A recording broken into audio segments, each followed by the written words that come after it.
Au cours de l'année qui s'achève, notre pays a été confronté à de nombreux défis.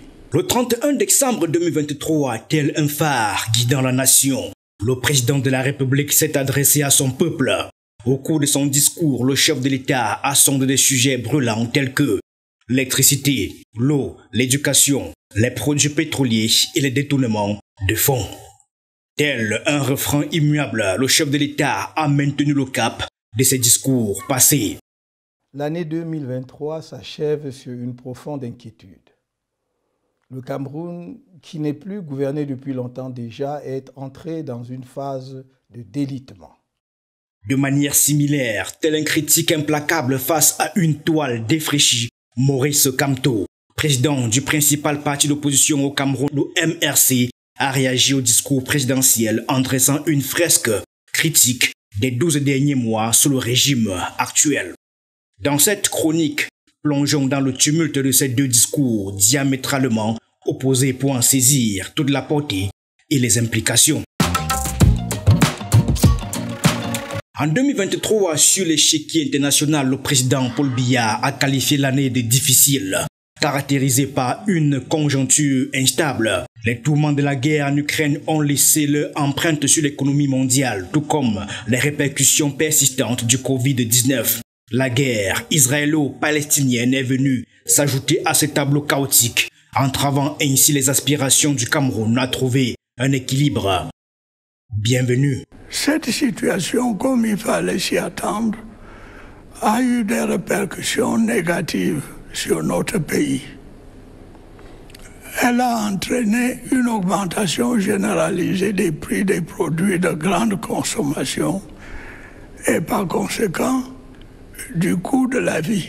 Pour l'opposant Maurice Kamto, notre pays est comme un navire en pleine tempête, ballotté par des vents politiques, sécuritaires et socio-économiques déchaînés. Ceux qui dirigent le pays dans la répression aveugle sont désormais comme des marins naufragés cherchant des solutions de suivi en haute mer.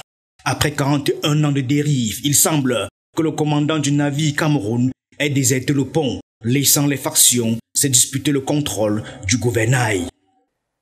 41 ans d'errement, ça use les cerveaux et les esprits, même les plus brillants.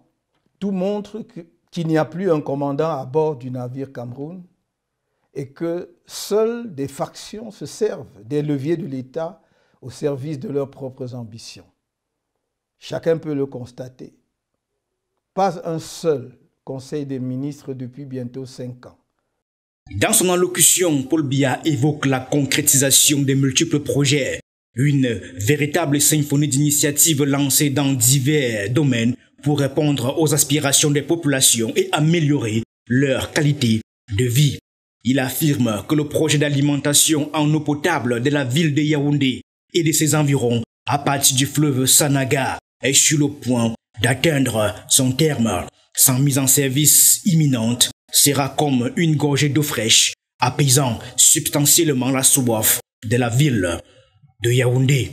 Par ailleurs, le gouvernement a engagé la remise à niveau des stations de production d'eau potable dans plusieurs villes secondaires, à l'instar de Tchang, Yabassi, Karoaboula, etc.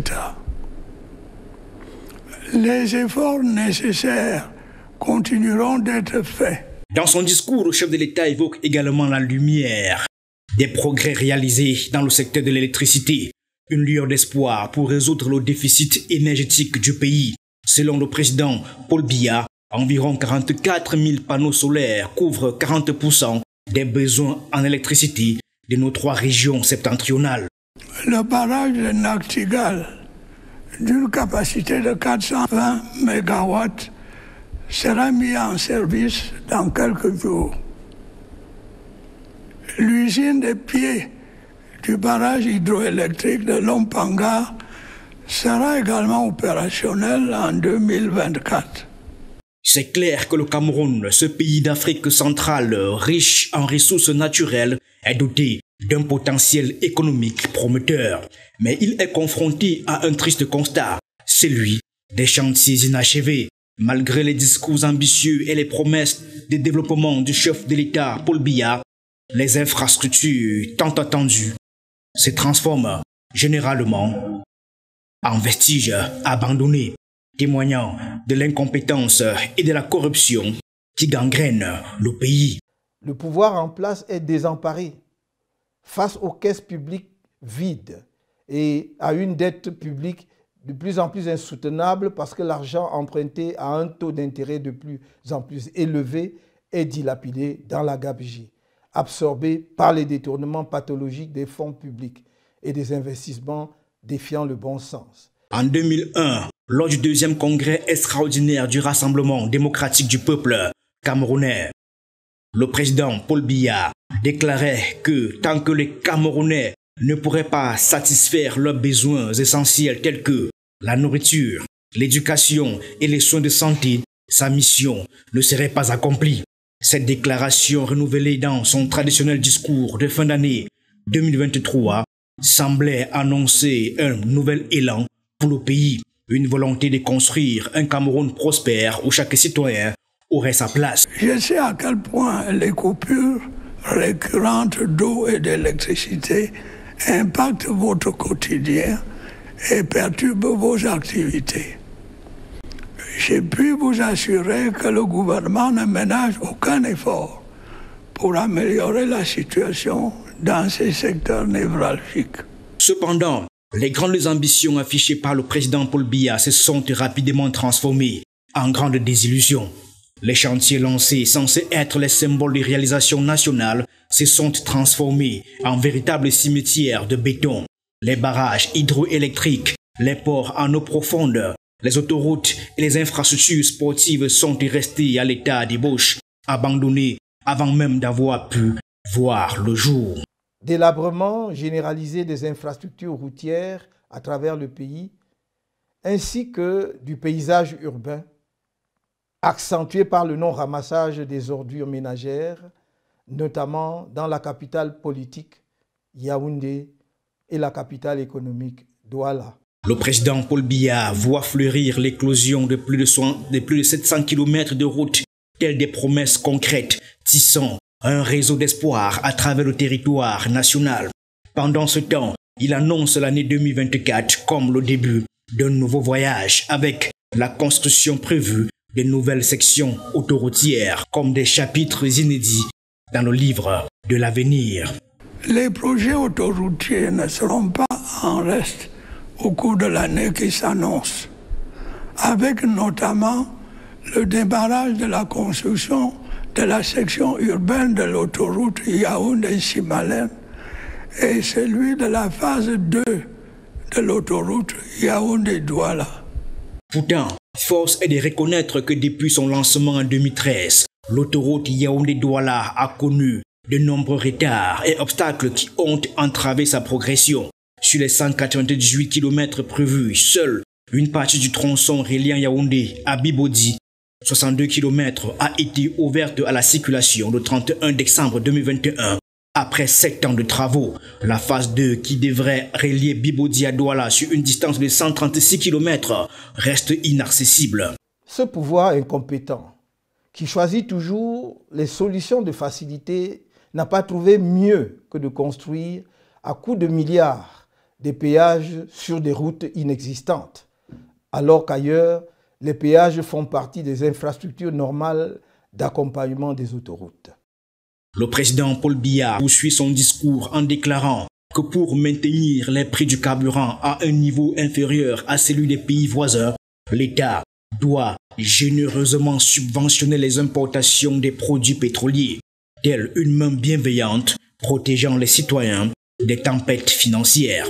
Cependant, il souligne que le fardeau financier de ces subventions pèse lourdement sur le budget du Cameroun, réduisant considérablement les ressources nécessaires pour répondre aux autres défis auxquels nos populations sont confrontées. Cependant, cette subvention continue de peser significativement sur le trésor public. Nous n'aurons très certainement pas d'autre choix que de la réduire de nouveau. Nous verrons néanmoins à ce que les ajustements nécessaires n'impactent pas substantiellement le pouvoir d'achat des ménages. Maurice Kamto, tel un prophète de l'orage, fait écho aux paroles du président Paul Biya et annonce une marée montante de prix à la pompe, pointant du doigt un État qui semble s'aimer sans relâche les graines des taxes sur les produits pétroliers, tel un jardinier acharné dans son labeur. Le pouvoir en place estime que ces prélèvements sur les produits pétroliers ne sont pas assez et qualifie de subventions les revenus qu'il aurait dû percevoir à la suite de nouvelles augmentations des impôts et taxes sur ces produits. Au regard du comportement du marché international du pétrole, il faut craindre une nouvelle hausse des prix sur les produits pétroliers en 2024. Pour le président Paul Biya, la réduction des dépenses publiques est comme une voile tendue au vent et il réaffirme fermement ses instructions antérieures visant à restreindre les dépenses de fonctionnement.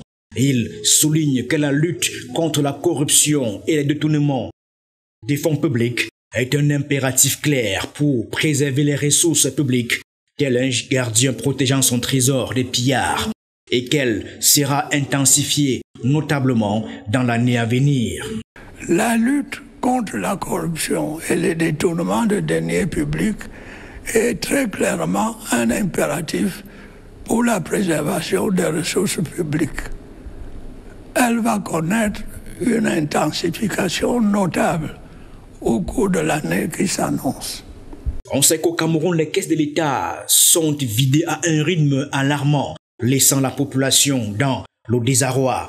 Derrière les discours vides, des promesses se cachent généralement une réalité choquante.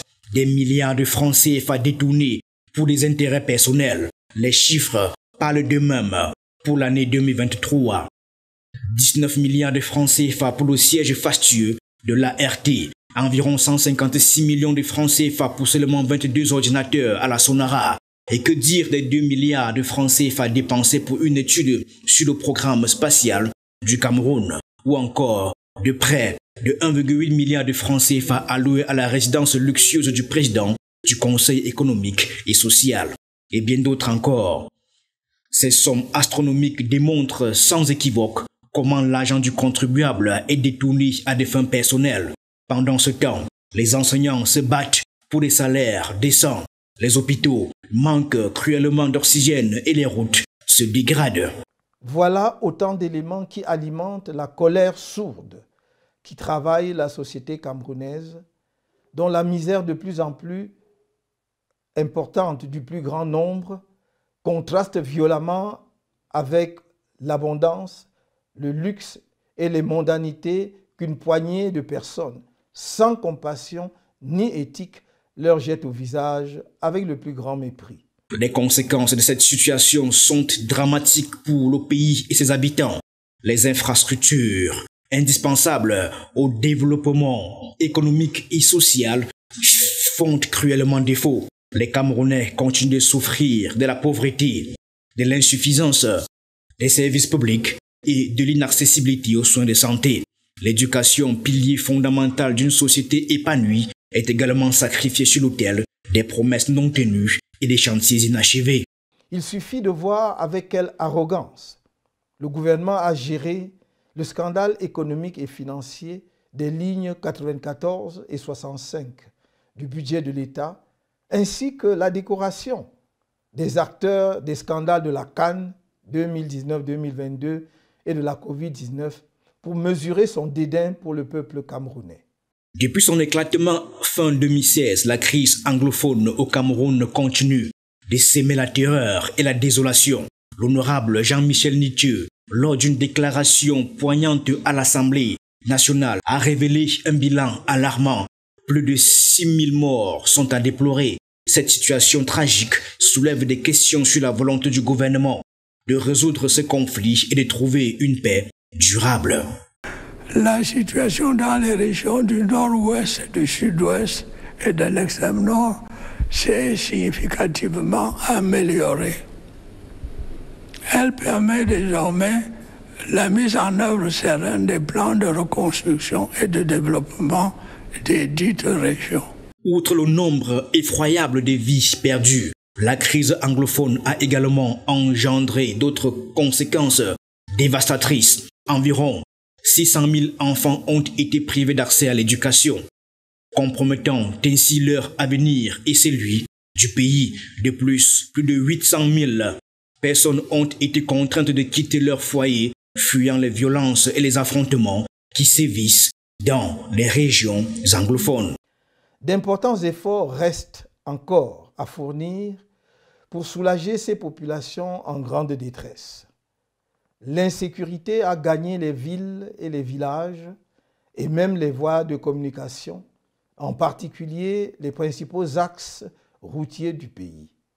Il est donc urgent que les autorités camerounaises prennent leurs responsabilités et mettent en place des mesures concrètes pour remédier à cette situation désastreuse. La transparence dans la gestion des fonds publics, la lutte contre la corruption et l'amélioration des compétences techniques sont autant de chantiers prioritaires à entreprendre en 2024.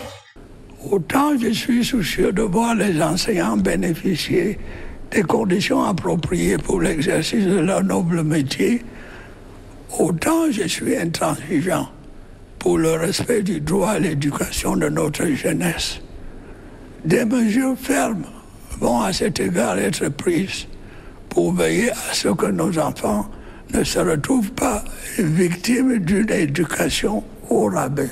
Il est temps de redonner espoir à la population, de construire un avenir meilleur pour tous. Le président Paul Biya et les pouvoirs publics doivent agir rapidement et efficacement pour sortir le pays de cette impasse. Vraie fausse ordonnance de mise en liberté de suspects dans la scandaleuse affaire de l'assassinat du journaliste Martinez Zogo. Divulgation quasi quotidienne des documents confidentiels de l'État sur les réseaux sociaux. Rébellion administrative par le refus de certains fonctionnaires de se soumettre aux actes les relevant de leurs fonctions. La réussite de ces chantiers est essentielle pour le développement du pays et le bien-être de ses citoyens. Le temps des promesses vides est révolu. Il est temps de passer à l'action. Ensemble, dans les urnes et dans la paix, tournons la page du régime tribaliste, corrompu et incompétent du RDPC en 2025 afin d'éviter l'implosion de notre pays. À cette fin, j'appelle les Camerounais à s'inscrire massivement sur les listes électorales dès leur ouverture au début du mois de janvier